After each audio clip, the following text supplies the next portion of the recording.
Break के बाद आप सभी का फिर से स्वागत है मंडी.com में। आमतौर पर लीची का नाम सुनते ही बिहार के मुजफ्फरपुर की याद आती है, लेकिन कम ही लोगों को पता है कि छत्तीसगढ़ के जशपुर जिले में भी लीची की खेती बड़े पैमाने पर होती है। जशपुर के झिक्की गांव में शायद ही कोई ऐसा घर हो जिसमें लीची का पेड़ ना हो, लेकिन जशपुर में लीची की खेती की शुरुआत करने वाले गांव झिक्की की ये खेती आजकल एक नए तरह के संकट से गुजर रही है।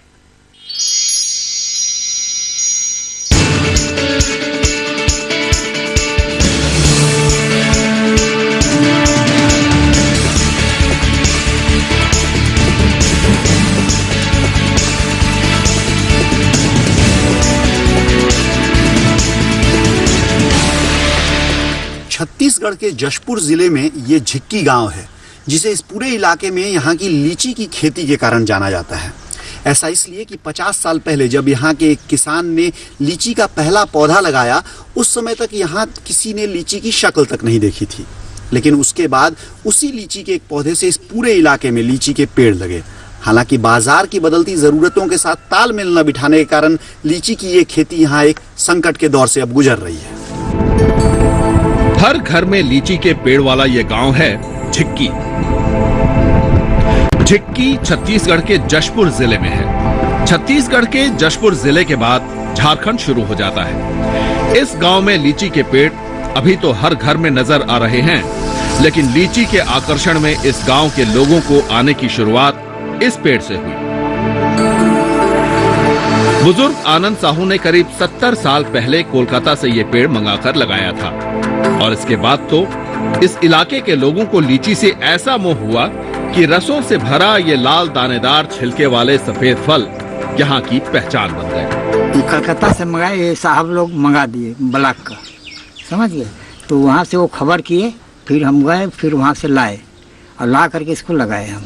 हाँ, उसके बाद मैंने फल शुरू हो गया, तो फिर सब लोग देख देख के, और हम कलम भी काटने के लिए बुलबुला गए थे सीखने के लिए, तो वहाँ से हम सीख के आए हैं और कलम भी बेचे हैं बहुत। लीची के मोह में आकंठ डूबा ये गांव झिक्की लीची के लिए मशहूर बिहार के मुजफ्फरपुर से भी एक कदम आगे दिखता है।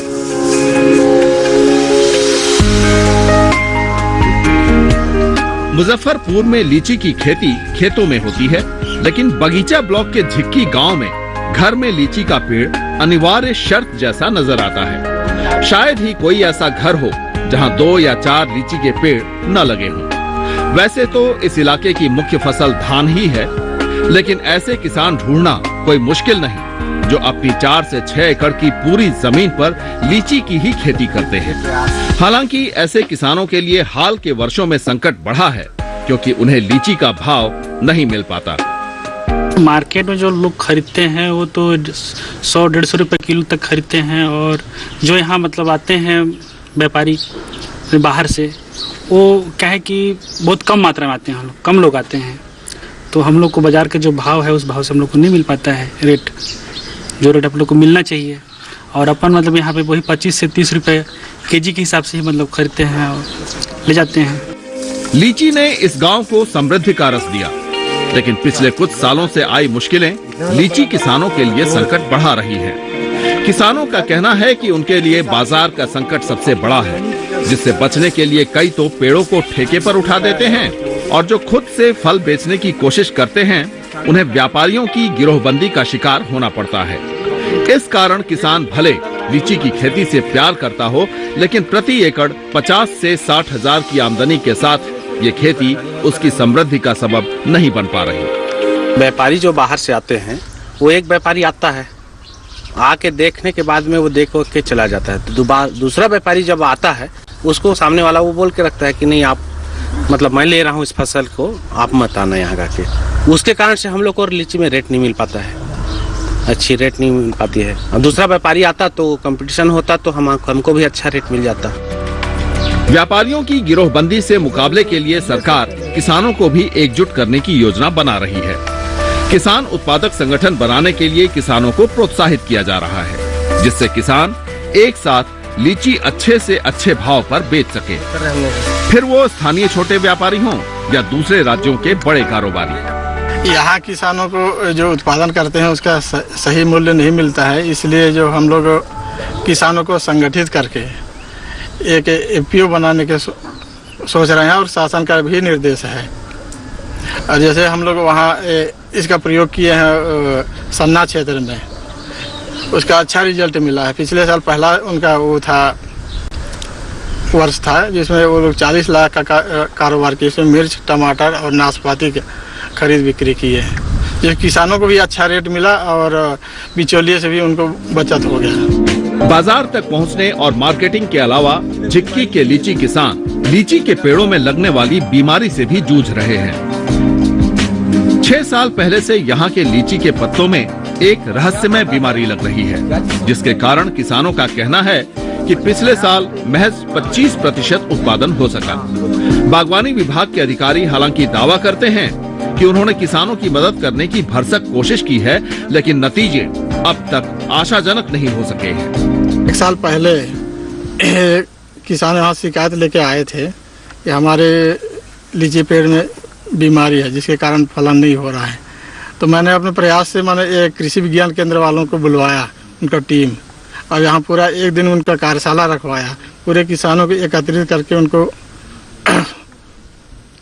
बताए वो लोग कि उस बीमारी का क्या इलाज है। तो उन्होंने बताया कि पूरे पेड़ को एक साथ काटना पड़ेगा तभी, और कुछ दवाई भी लिख के दिए इसको करने से, और सभी पत्तियों काट के जला देने से ये बीमारी यहाँ समाप्त होगा। पर देखा गया कि वो किसान जो है कुछ ही किसान वो कर पाए, जबकि ऐसा करने से क्या है वो कुछ भी पेड़ों में तो बीमारी रह जाएगा, कीटाणु जो है, और उसका पूरी तरह से नियंत्रण नहीं हो पाएगा। किसान भी इस बात को स्वीकार करते हैं कि वे कृषि वैज्ञानिकों की सलाह पर पूरी तरह अमल नहीं कर पाए हैं, लेकिन इसके लिए उनके पास अपने तर्क हैं। उनके मुताबिक एक ओर तो बताई गई दवाइयां रायपुर तक में उपलब्ध नहीं हैं, और दूसरी ओर वैज्ञानिकों की कुछ सलाह अव्यावहारिक है और लागू नहीं की जा सकती। बीमारी का पहले लक्षण दिखते ही हम लोग ने संजय निकुंज बूढ़ाडांड से संपर्क किया। उनके द्वारा बताया गया कि आप लोग कृषि विश्वविद्यालय जाइए।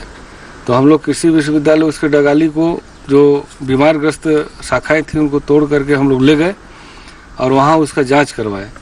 वहाँ से दवाई हम लोग को बताया गया, अंबिकापुर में दवाई नहीं मिला, बिलासपुर रायपुर खोजे तो भी दवाई नहीं मिला, कुछ दवाई और कुछ दवाई मिला, और उसका छिड़काव किए तो उसमें भी बीमारी में कोई फर्क नहीं आया। 3-4 वर्षों में धीरे धीरे ये बीमारी जो है पत्ती पे जो लगती है वो प्रभावित की है, और उस पेड़ के में बीमारी लग जाने से 2 साल से तो बिल्कुल फल आया ही नहीं।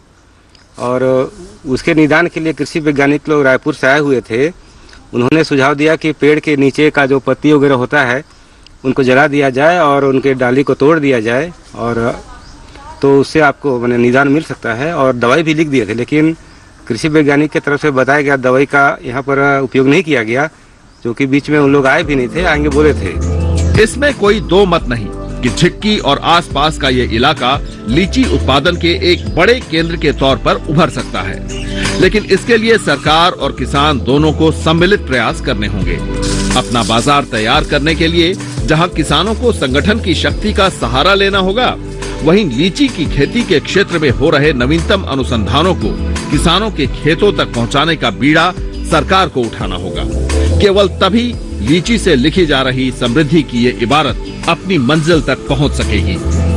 लीची की खेती की ये सारी समस्याएं दूर हो सकती हैं, बशर्ते कि बाजार के इस दौर में बाजार की समस्याओं को पिछले 50 साल से चल रही खेती के तौर तरीकों से हटकर देखा जाए और लीची की खेती को किसान लीची का कारोबार समझकर उस हिसाब से उस पर काम करें।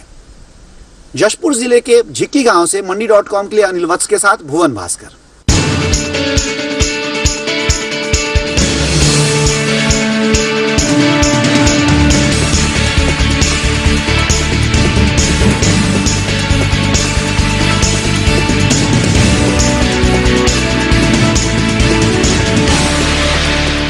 वक्त तो चला यहाँ पर एक और छोटे से ब्रेक का। ब्रेक के बाद हम NCDX पाठशाला में समझेंगे क्या होता है कमोडिटी एक्सचेंज।